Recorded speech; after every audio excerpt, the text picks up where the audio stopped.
بھر لیجئے خالی داماں، پا لیجئے فیض رمضان، فیض رمضان، فیض رمضان۔ سیگمنٹ ہے ہمارا تفسیر قرآن پاک کا۔ مفتی صاحب جاوید صاحب تشریف فرمائیں، خوش آمدید کہیں گے۔ السلام علیکم۔ وعلیکم السلام۔ مفتی صاحب خیریت سے ہیں؟ الحمدللہ۔ الحمدللہ۔ مفتی صاحب 21واں روزہ اور 22واں پارہ بیان کیجیے گا، کیا باتیں ہیں، کیا چیزیں ہیں، کیا احکامات ہیں؟ شکریہ۔ بسم اللہ الرحمن الرحیم، نحمدہ ونصلی ونسلم علی رسولہ الکریم، اما بعد۔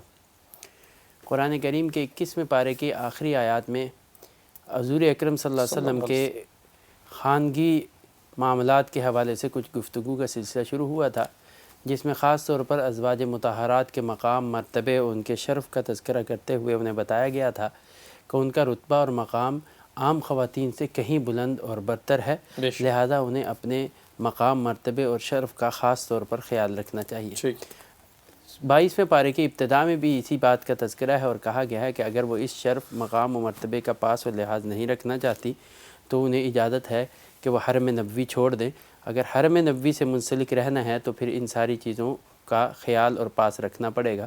ازواج مطہرات کو یہ جو اختیار دیا گیا، انہوں نے بخوشی حرم نبوی کو اختیار کیا اور اس بات کو تسلیم کر لیا کہ ہم ہر قسم کی آزمائش، مصائب اور مشکلات جو دعوت دین کے سلسلے میں آ سکتی ہیں ان کو خندہ پیشانی سے جھیل لیں گی، لیکن حرم نبوی کسی طور پر نہیں چھوڑیں گی۔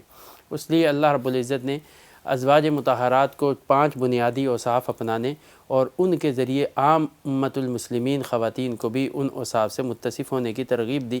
ان میں سے ایک صفت تو یہ ذکر کی پہلی کہ اپنے گھروں کے اندر قرار پکڑیں، بلا وجہ گھر سے نکلنا جو ہے یہ مناسب نہیں ہے، اور زمانہ جاہلیت کے اعتبار سے ہر قسم کی زیب و زینت جو تھی اس کو ترک کر دیں اور سادگی کو اپنائیں اور نماز کا اہتمام کریں، زکوٰۃ ادا کریں، اللہ اور اس کے رسول کی اطاعت کو اپنے حرز جاں بنائیں۔ یہ 5 بنیادی اوصاف ویسے تو ازواج مطہرات کے لیے ذکر کی گئی، لیکن ان کے توسط سے پوری مسلمان کی قیامت تک آنے والی مومن خواتین کے لیے ان اوصاف کو اپنانے کا حکم دیا گیا۔ پھر اس کے بعد اللہ رب العزت نے ان لوگوں کو جو اجر عظیم کے ساتھ اللہ رب العزت کے مستحق بنتے ہیں، ان کی 10 بنیادی جو ہے وہ صفات ذکر کی ہیں کہ وہ فرما برداری و اطاعت گزار ہوتے ہیں، ایمان کے ساتھ متصف ہوتے ہیں، روزہ دار ہوتے ہیں، عبادت گزار ہوتے ہیں، شکر گزار ہوتے ہیں، اللہ کا خوف اور ڈر رکھنے والے ہوتے ہیں، ذکر کثیر کرنے والے ہوتے ہیں، گناہوں سے خود کو بچانے اور محفوظ رکھنے والے ہوتے ہیں۔ یہ 10 بنیادی صفات ہیں جو اللہ جل جلالہ کے انعامات اور اجر عظیم کی کسی بندے کو مستحق بناتی ہیں، اور میں جو اللہ اس کے رسول کی نافرمانی کرے گا وہ گمراہی کی کھلی گمراہی کے اندر پڑ جائے گا۔ اس کے بعد قرآن کریم نے لیپالک منہ بولے بچے کے متعلق جو ہے کچھ شرعی احکام ذکر کیے۔ پہلے بھی ذکر آیا سورہ کے شروع میں کہ وہ بچہ جو کسی دوسرے کا ہو اس کو اپنی طرف منسوب کر کے اپنا بچہ قرار دینا یہ شرعی طور پر درست نہیں ہے، ان کو ان کے حقیقی والدین کی طرف منسوب کیا جائے۔ اگر خدا نخواستہ ان کے والدین کا علم نہیں ہے، کسی حادثے کی صورت میں یا کسی وجہ سے وہ بچہ ملا ہے، تو ایسی صورت میں وہ تمہارے دینی بھائی ہیں، لیکن اس باوجود بھی انہیں اپنی طرف منسوب کر کے ذکر کرنا یہ درست نہیں ہے۔ تو اس حوالے سے ایک بہت بڑی رسم بد زمانہ جاہلیت میں پائی جاتی تھی، اس کا تذکرہ ہے کہ پہلے زمانے میں جو منہ بولا بچہ ہوتا تھا اس کی جو بیوی تھی اس کو حقیقی بہو کا درجہ دیا جاتا تھا۔ جس طرح حقیقی بہو سے خسر اور سسر کا نکاح ممنوع ہے، اسی طرح منہ بولے بیٹی کی بیوی سے بھی نکاح حرام سمجھا جاتا تھا۔ قرآن کریم نے اس کو ختم کر دیا اور حضور اکرم صلی اللہ علیہ وسلم کے منہ بولے بیٹے زید بن حارثہ کی بیوی جو حضور اکرم صلی اللہ علیہ وسلم کی فرسٹ کزن پھپھی کی بیٹی حضرت زینب تھی، ان کے ساتھ ان کا عقد ہوا، لیکن کسی وجہ سے نباہ نہ ہو سکا اور حضرت زید نے حضرت زینب کو طلاق دے دی۔ اس طلاق کے بعد حضور اکرم صلی اللہ علیہ وسلم نے اللہ جل جلالہ کے حکم سے اس رسم بد کو ختم کرنے کے لیے آپ نے حضرت زینب سے نکاح کیا اور آپ کو اپنے حرم میں شامل کیا، جس پر معترضین نے بڑے اعتراض کیے۔ قرآن کریم نے ان کو دو ٹوک جواب دیا کہ محمد تم میں سے جو ہے کسی کے باپ نہیں ہیں، وہ کسی کے جو ہے وہ باپ کے مقام پر حقیقی روحانی تو ہیں لیکن حقیقی نہیں ہے، لہٰذا زید بن حارثہ کی جو اہلیہ ہے ان سے انہیں نکاح کرنے کی اجازت ہے، اس میں کوئی حرج نہیں۔ پھر آپ کی ختم نبوت کا تذکرہ ہے، پھر آپ کے صلی اللہ علیہ وسلم کو جو مقام دیا گیا نذیر ہونے کا، بشیر ہونے کا، پوری انسانیت کے لیے سراج منیر ہونے کا، ان کا تذکرہ ہے۔ پھر اس کے بعد ایک شرعی حکم ذکر کیا گیا کہ کسی خاتون کا نکاح ہو جائے، نکاح کے بعد قبل از رخصتی جدائی ہو جائے یا بیوہ ہو جائے، وہ ایسی صورت میں اس کو جو حق مہر کل مقرر کیا اس کا نصف دے کر اس کو جو ہے اپنی عدت ایام پورے کرنے چاہیے۔ پھر حضور اکرم صلی اللہ علیہ وسلم کی تعدد ازواج کا تذکرہ ہے، حضور علیہ الصلوۃ والسلام نے جو متعدد نکاح کی اس کی حکمتیں مصلحتیں ذکر کی گئی ہیں۔ پھر دعوت کے کچھ اصول و آداب ذکر کیے گئے ہیں، اگر کوئی بندہ کسی کے ہاں دعوت پہ جاتا ہے تو اس کے لیے ادب مجلس یہ ہے کہ دعوت کا کر جتنی دیر کے لیے اسے مدعو کیا گیا اتنی دیر بیٹھے، بلا وجہ میزبان کے لیے ایذا رسانی کا سبب اور باعث نہ بنے۔ پھر حضور اکرم صلی اللہ علیہ وسلم پر درود و سلام پڑھنے کا حکم ہے۔ حضرت ابو طلحہ رضی اللہ تعالیٰ عنہ کہتے تھے کہ دن رسول اللہ صلی اللہ علیہ وسلم آئے تو آپ بڑے شادہ فرحاں اور آپ کا چہرہ چمک رہا تھا۔ ہم نے پوچھا یا رسول اللہ آج آپ بڑے خوش نظر آئے ہیں، ہمیں بھی اپنی خوشی میں شریک کر لیجئے۔ آپ نے فرمایا جبریل میرے پاس آئے تھے اور جبریل نے آ کے مجھے پیغام دیا کہ جو اللہ نے یہ فیصلہ کیا ہے جو آپ پر ایک دفعہ درود بھیجے گا اللہ اس پر 10 رحمتیں نازل فرمائے گا، جو ایک دفعہ آپ پر سلام بھیجے گا اللہ اس پر 10 دفعہ سلامتی نازل فرمائیں گے۔ پھر اللہ اور اس کے رسول کو ایذا و تکلیف پہنچانے والے ایمان والوں کو تکلیف پہنچانے والوں کی لیے سخت قسم کی سزا ذکر کی گئی ہے کہ اللہ کی دنیا اور آخرت دونوں جہانوں میں لعنت ہے، یہ ملعون لوگ ہیں، اینما ثقفوا اخذوا وقتلوا تقتیلا۔ ان کی سزا یہی ہے کہ اگر ان کا گستاخی کا جرم ثابت ہو جائے تو ان کو جو ہے زمین کے اوپر یہ لوگ بوجھ ہیں، زمین کو ان کے بوجھ سے آزاد کر دینا چاہیے، ان کا سر قلم کر دینا چاہیے۔ اس کے بعد اللہ رب العزت نے قیامت کے حوالے سے کہا کہ انہیں قیامت کی بڑی پوچھ گچھ کی فکر پڑی ہوئی ہے، انہیں پتہ چل جانا چاہیے قیامت آ کر رہے گی، وہ ٹلے گی نہیں، لہذا ایمان والوں کو حکم دیا گیا ہے کہ درست اور صحیح راستے کا تعین کر لے اور صحیح اور سچی اور کھری بات کریں۔ اللہ اس کے ذریعے تمہارے درمیان ہر قسم کے انتشار و افتراق کو ختم کر کے تمہارے درمیان اصلاح پیدا فرما دیں گے۔ اللہ رب العزت نے اس صورت کو اس اپنی صفت غفور الرحیم کے ساتھ ختم فرمایا اور کہا کہ تم اللہ کے غفران کے مستحق بننا چاہتے ہو تو اپنے باہمی معاملات کو درست کر لو۔ سورہ سبا اس کے بعد اس پارے کی اندر ہے۔ سبا ایک ایسی قوم تھی جو اللہ نے ان کو مال کی فراوانی دی تھی، رزق کی بڑی کثرت اور بہتات تھی ان کے پاس، باغیچے اور باغات بڑے ان کے خوبصورت لہلہاتے تھے، اللہ کی نعمتیں ان پر بڑی نازل ہوتی تھی۔ تو اس قوم کا تذکرہ اس صورت میں ہے، اس لیے پوری صورت کو سبا کہتے ہیں۔ ابتداءً اللہ نے اس صورت میں 2 قصے ذکر کیے ہیں، مادیت وسائل کی فراوانی اور بہتات اور کثرت جو ہے 2 افراد کو دی گئی۔ ایک طبقہ وہ تھا جنہوں نے شکر گزاری کے ساتھ اللہ کی نعمتوں سے استفادہ کیا اور شکر گزار بندے بن کے ان انعامات کا حق ادا کیا۔ ایک گروہ وہ تھا جنہیں یہی انعامات انہیں بھی دیے گئے لیکن انہوں نے الٹا اس پر ناشکری کی، عصیان طغیان اور ظلمت کی تاریکی میں چلے گئے، نتیجتاً اللہ نے اپنی وہ نعمتیں واپس لے کر انہیں غرقاب کر دیا اور تباہ و برباد کر دیا۔ پہلا قصہ قرآن کریم میں پہلے اللہ نے جل جلالہ کی تعریف و توصیف بیان ہوئی ہے اور کفار کے استہزاء اور تمسخر کا مذاق جو اڑاتے تھے اس کا جواب دیا گیا۔ پھر داؤد علیہ السلام اور سلیمان علیہ السلام کا قصہ ہے، دونوں اللہ کے برگزیدہ پیغمبر اور نبی تھے، مال و دولت بھی اللہ نے نعمتیں بھی عطا کر رکھی تھی، بادشاہت کے ساتھ نبوت بھی دی تھی، دونوں نے اس نبوت کے ساتھ ساتھ اس دنیا کی مادیت کو بڑے احسن انداز کے اندر خرچ کیا اور صرف کیا، اللہ کے شکر گزار بنے۔ داؤد علیہ السلام جو ہے اللہ کے نبی اور پیغمبر تھے، اللہ نے انہیں کئی عجیب و غریب اوصاف سے نوازا تھا، لوہا ان کے ہاتھ میں نرم ہو جاتا تھا، ایک خوبصورت آواز سے اللہ نے انہیں جو ہے نوازا تھا، جب وہ اللہ کی تسبیح و تحمید کرتے تھے چرند پرند پہاڑ تک ان کے ساتھ تسبیح و تحمید میں مشغول ہو جاتے تھے۔ اس خوبصورتی کے ساتھ جو ہے وہ ساری اللہ جل جلالہ کی بندگی کرتے تھے۔ اس کے بعد ان کے بیٹے سلیمان علیہ السلام کا تذکرہ ہے۔ سلیمان علیہ السلام کو بھی اللہ نے بہت بعد عجیب صفات سے نوازا۔ سلیمان علیہ السلام کے تابع اللہ نے ہوائیں کر دی، جس طرح آج جہاز اٹھ کر ایک مقام سے دوسری جگہ چلے جاتے ہیں، اللہ نے یمن سے شام، شام سے یمن ان کے تخت کے آنے جانے کے لیے ہوا کو ان کے تابع کر دیا۔ چرند پرند کی بولیاں اللہ نے انہیں سکھائی، جب وہ اللہ کا کلام پڑھتے پرندے بھی ان کے ساتھ وہ کلام پڑھا کرتے تھے، اور جنات کو اللہ نے ان کے تابع کر دیا، جنات بڑے بڑے بھاری بھرکم کام ان کے حکم سے انجام دیا کرتے تھے۔ قرآن نے یہاں پر ذکر کیا ہے کہ جنات کو انہوں نے آرڈر جاری کیا بیت المقدس کی تعمیر کا، ادھر وہ تعمیر شروع ہوئی، ادھر اللہ کی طرف سے اجل آ گئی اور سلیمان علیہ السلام کے جانے کا وقت آیا۔ سلیمان علیہ السلام ایک جگہ کھڑے ہو کر بندگی میں مشغول ہو گئے، جنات جو ہے وہ اپنے کام میں لگے، اسی دوران ان کی روح پرواز کر گئی، لیکن اللہ نے ایک لاٹھی کے سہارے انہیں کھڑا رکھا، کئی سال تک وہ ایسے کھڑے رہے اور جنات اپنا کام کرتے رہے۔ بالآخر وہ جو لاٹھی تھی اس کو دیمک نے چاٹا، وہ گرے تو جنات کو پتہ چلا کہ یہ تو ہم بڑے ہی عرصے سے پریشانی اور مشکل میں مبتلا تھے، ہم تو حکم کی تابع داری کرتے، ہمیں پہلے پتہ چلتا تو ہم جو ہے یہاں سے اس کام کو چھوڑ دیتے۔ اس سے قرآن نے ایک پیغام بھی دیا آج کے معاشرے کا ہمارا بڑا تیزی سے پھیلتا ہوا جو ہے ایک رسمی جو ہے برائی، جس میں لوگ جنات کو ایک ماں فوق الفطرت اور طاقتوں کا مالک سمجھتے ہیں اور انہیں غیب کی باتوں کے سے باخبر سمجھتے ہیں۔ قرآن نے ان سب کی تردید کر دی، انہوں نے کہا کہ لو کنت، اگر ہم یہ غیب جانتے ما لبثوا فی العذاب المہین، ہم بڑے عرصے تک اس تکلیف میں نہ رہتے۔ اسے پتہ چلا غیب صرف اللہ کی ذات جانتی ہے۔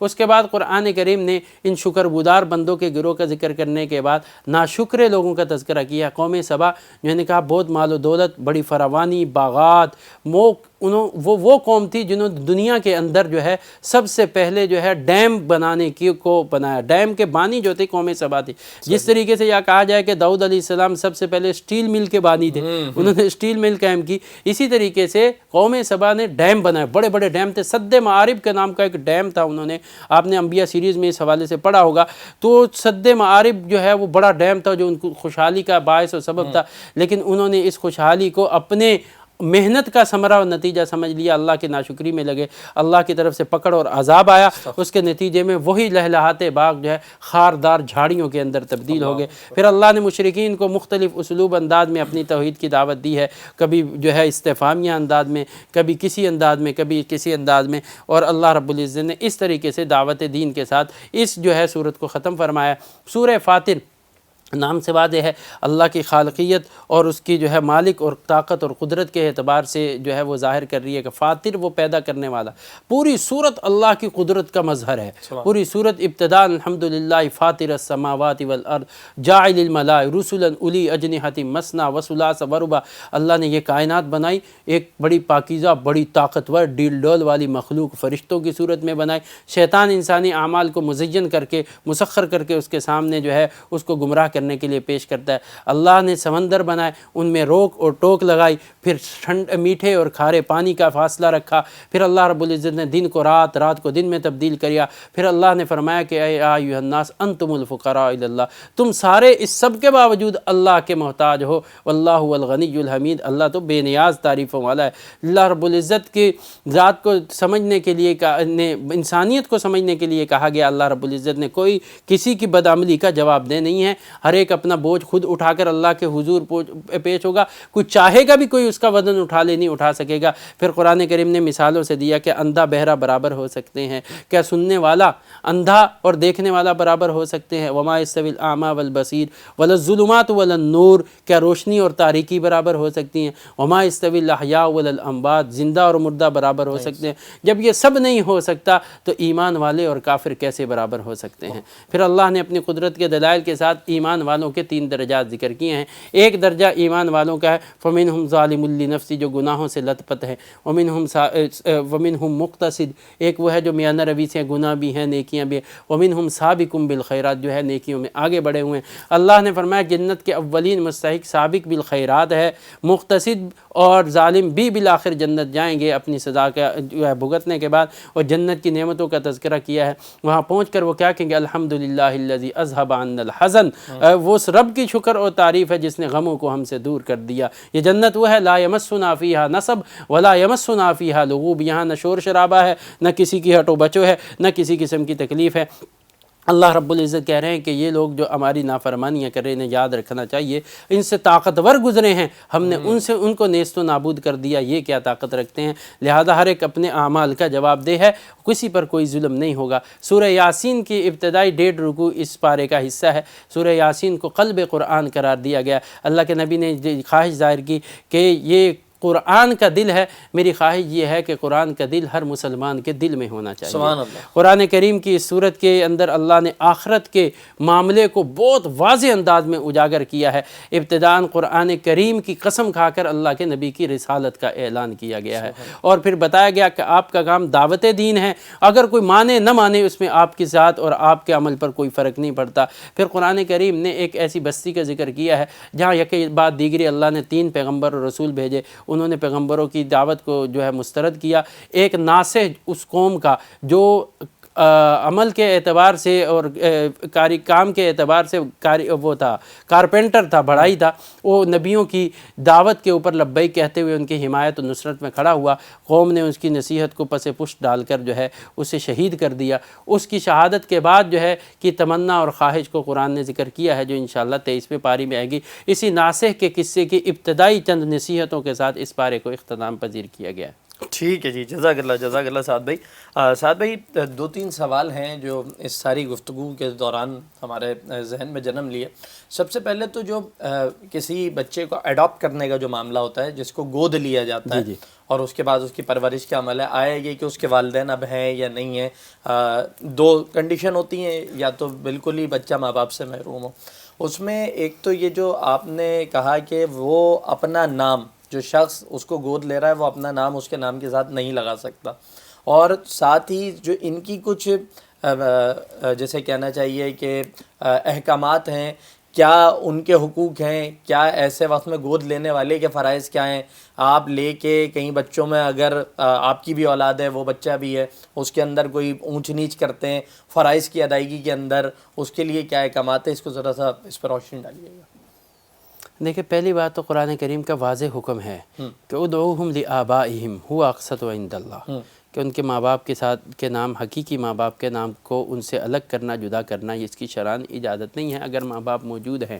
اگر نہیں بھی موجود ہیں تب بھی انہیں اپنا نام دینے کی قطعاً اجازت نہیں ہے، اور آپ کو معلوم ہو نہ ہو کہ ہاں نہیں، اس سے کوئی فرق نہیں پڑتا۔ فَإِن لَمْ تَعْلَمُوا آبَاءَهُمْ، قرآن نے یہ لفظ، اگر ان کے ماں باپ کا آپ کو علم ہی نہیں ہے، فَإِن لَمْ تَعْلَمُوا آبَاءَهُمْ فَإِخْوَانُكُمْ فِي الدِّينِ، تمہارے دینی بھائی تو ہو سکتے ہیں لیکن تمہارے اولاد یا تمہارے حقیقی بھائی نہیں ہو سکتے۔ اب اس کے بعد مسائل آ جاتے ہیں کہ ایسی صورت میں خواہشات ہوتی ہیں کہ کوئی بے اولاد ہے، اللہ نے اولاد نہیں دی، تو پہلے تو اسے یہ یاد رکھنا چاہیے کہ اللہ نے اولاد نہیں دی اس میں اس کی حکمت ہوگی، اس کے فیصلے کو قبول کر لینا چاہیے۔ لیکن اگر کوئی یہ چاہتا ہے کہ ہم بھی اولاد کی تربیت والے اس عمل پروسیجر سے گزریں اور اس کے لیے وہ کچھ بچے کو لینا چاہتا ہے، تو اس وقت میں اسے شریعت کے تمام احکامات کو مد نظر رکھنا چاہیے۔ بہتر تو یہی ہے کہ وہ کسی ایسے بچے جو تعلیم کے لیے، حصول کے لیے کہیں ادارے میں ہیں، ان کی پرورش کی ذمہ داری لے لے، ان کے کھانے پینے، زندگی کے رہن سہن۔ لیکن اگر وہ گھر میں ہی لانا چاہتا ہے تو اس بچے کے شرعی احکامات کو مد نظر رکھیں۔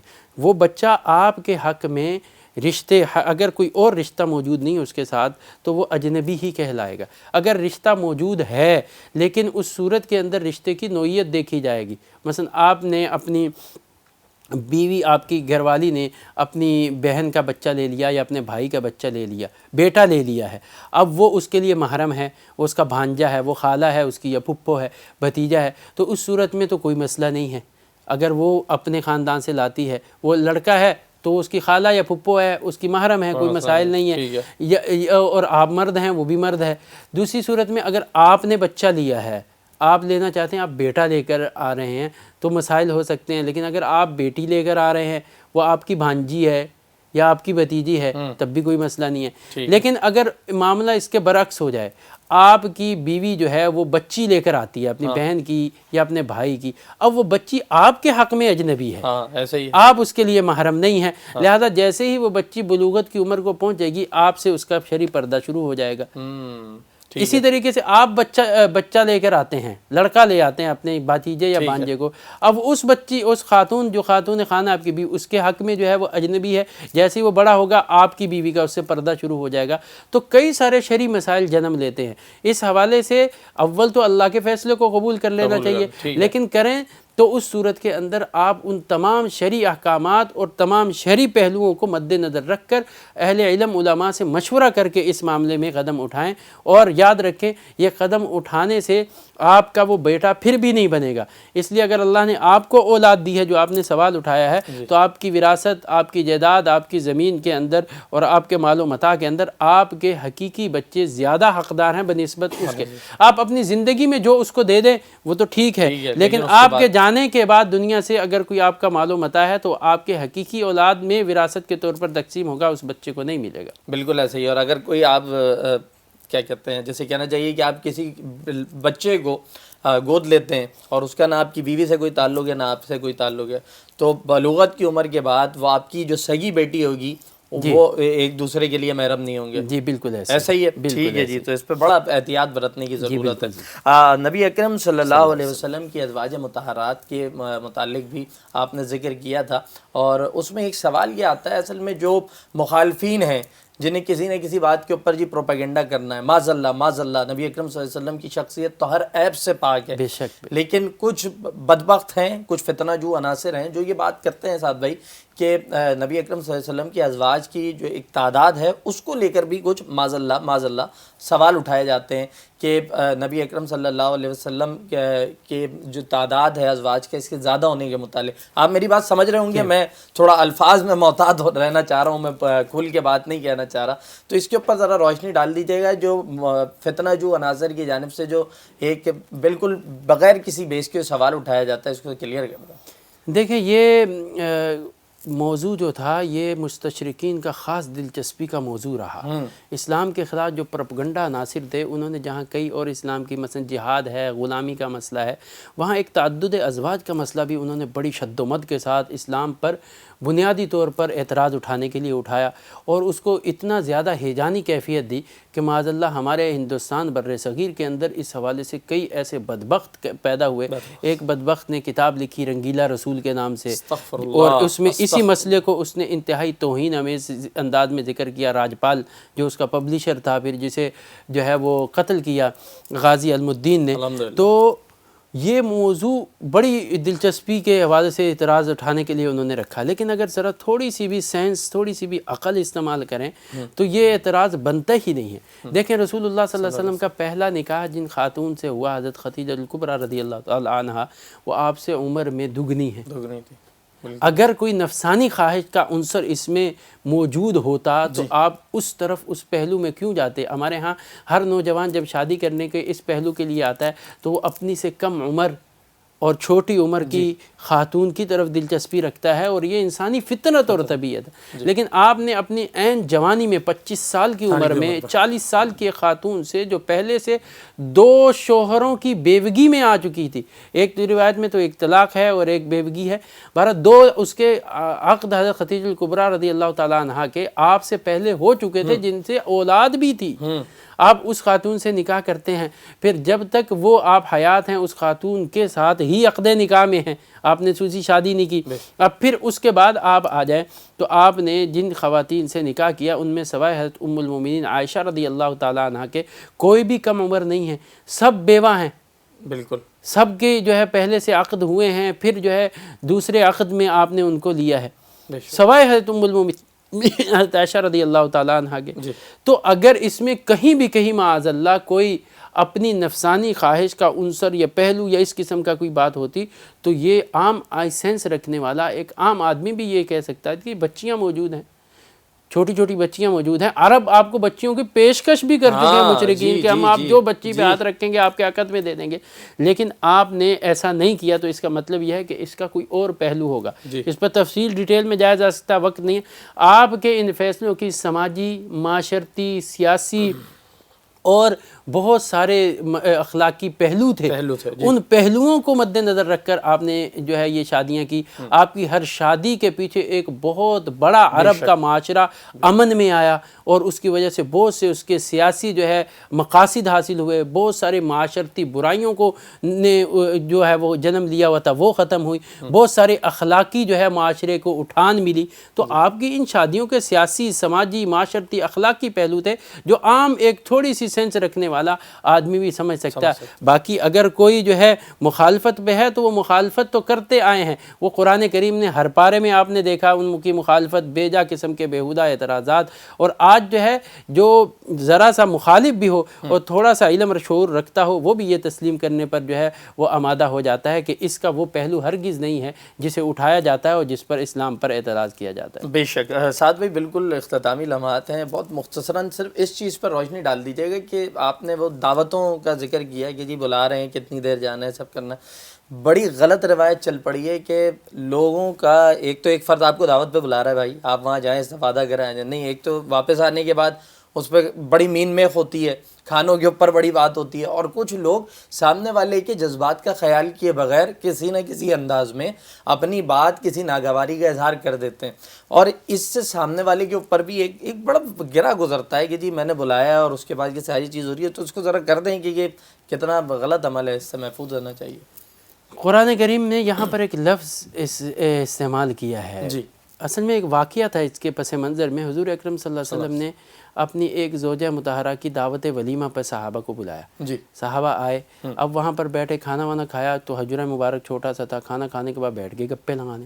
اللہ کے نبی صلی اللہ علیہ وسلم باہر چلے گئے، واپس آئے، پھر بیٹھے، واپس آئے. تو کئی بار آپ نے چکر لگایا، وہ بیٹھے ہوئے تھے. اس پر قرآن کریم اترا اور کہا کہ اللہ کے نبی تو حیا کر رہا ہے تمہیں کہنے سے، تمہیں خود بھی خیال رکھنا چاہیے. آپ کا پہلو بالکل اسی عنصر کا ہے. ہمارے ہاں اگر آپ کو کسی نے دعوت دے دی ہے، وہ یہ اس کا احسان ہے، اس نے آپ کو اس قابل سمجھا کہ اپنے مقربین میں آپ کو شامل کرے، اس کو آپ کے ساتھ ایک مخلصانہ اس نے ایک رویہ اختیار کیا. اب اگر آپ اس کی اس اخلاص کے اوپر کوئی بات کرتے ہیں تو اس اخلاص کے اوپر آپ نے طعن کیا ہے، جو ایک بہت بڑا جرم ہے. اگر آپ وہاں گئے ہیں، آپ کو وہاں پر کسی ناگواری کا سامنا کرنا بھی پڑا گیا ہے، تو کون سی ایسی بات ہے؟ آپ کا کوئی حق تو نہیں تھا. بالکل ایسا ہی ہے. کوئی کسی کی آپ کا اوپر اس کو آپ لازم تو نہیں تھا، آپ کو آپ کو بلایا ہے، انہوں نے اپنی طبیعت کے مطابق جو بہتر ہوا کر لیا. اب آپ کو یہ قطعی طور پر حق نہیں پہنچتا کہ آپ دوسروں کی اس دعوت پر، ایسا شخص جو ہے جو اس طرح قسم کے رویہ انتہائی ناشکرہ، اللہ کا بھی ناشکرہ ہے، بندوں کا بھی ناشکرہ ہے. اللہ کے نبی صلی اللہ علیہ وسلم کے ایک فرمان کے ساتھ میں بات ختم کرنا، فرمایا من لم یشکر الناس لم یشکر اللہ. جو لوگوں کا شکریہ ادا نہیں کرتا وہ اللہ کا شکر ادا کرنے کی صلاحیت رکھتا ہی نہیں ہے. آپ کو تو شکریہ ادا کرنا چاہیے کہ انہوں نے آپ کو اس خاص موقع پر اپنا خاص سمجھتے ہوئے اپنے آپ کو بلایا، ورنہ وہ کیوں بلاتے؟ لہذا خاص ہونے کا ثبوت دیں، بڑے پن کا مظاہرہ کریں. ان کی جس قسم کی بھی ان سے ارینج ہو چکا ہے، جس قسم کی ان سے تقریب ہوئی ہے، آپ کھلے دل کے ساتھ ان کو مبارکباد دیں اور ان کی بات کی تعریف کریں اور اس کی تقریب کو اچھائی سے ذکر کریں. بہت شکریہ مفتی سعد جاوید صاحب آپ کی تشریف آوری کے لیے.